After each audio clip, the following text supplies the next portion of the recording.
এখানে আমার ঘাড়ের ওপর বসে থেকো না, একটু শান্তি দাও আমাকে। বাবু কি বললো এটা? শেষ বয়সে এটাও দেখতে হলো।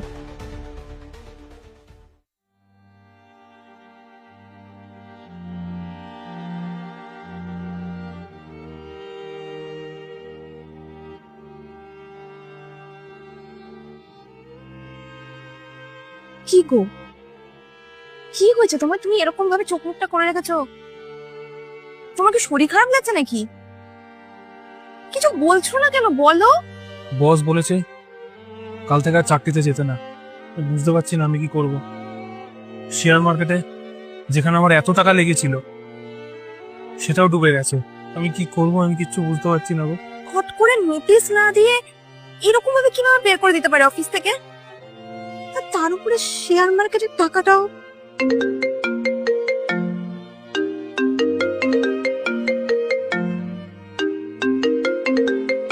জমির ওখান থেকে ফোন করেছে।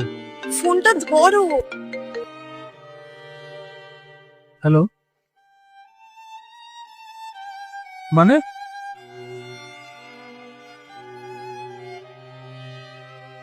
কি গো, কি হয়েছে? কি বলছে? কে ফোন করেছে? আমার যে জমিটা নেওয়ার কথা ছিল যা, সে বলছে এখন আর নেবে না। সে অন্য একটা জায়গায় জমি রেখেছে, সেটা তার পছন্দ হয়ে গেছে, এই জমি সে আর নেবে না।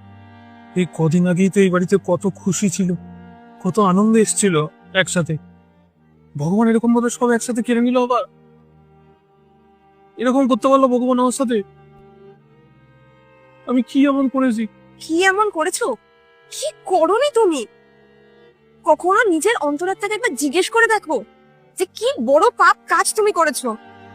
ভগবান তুল্য বয়স্ক দুজন মানুষ, তোমার মা আর বাবা, তাদেরকে তুমি ভিটেমাটি ছাড়া করিয়েছো। কোথায় রেখেছো? না বৃদ্ধাশ্রমে। টাকার নেশায় তুমি অন্ধ হয়ে গেছিলে গো।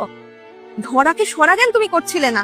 কতবার তোমাকে আমি বললাম যে এরকম করো না, করো না। কে শোনে কার কথা? দেখেছো তো, হাতে নাতে তুমি সব প্রমাণ পাচ্ছ। এই দুদিন আগে এই বাড়িতে কত আনন্দ ছিল, আর আজ দেখো, দুদিন আগে তোমার কাছে টাকা চারিপাশ থেকে আসছিল, কিন্তু আজ সব চলে গেল। সব কারণটা কেন জানো? সে ভগবান দুটোই বাড়িতে নেই, যার আশীর্বাদ তোমার মাথায় ছিল, তাদেরকেই তুমি বাড়ি ছাড়া করিয়ে দিয়েছো। তাহলে আর থাকবে কোথা থেকে? হ্যাঁ।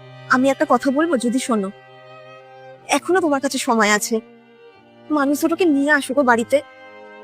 দেখো, তুমি এখন সুস্থ সবল, ভালো মতন রোজগার করার মতন তোমার বয়স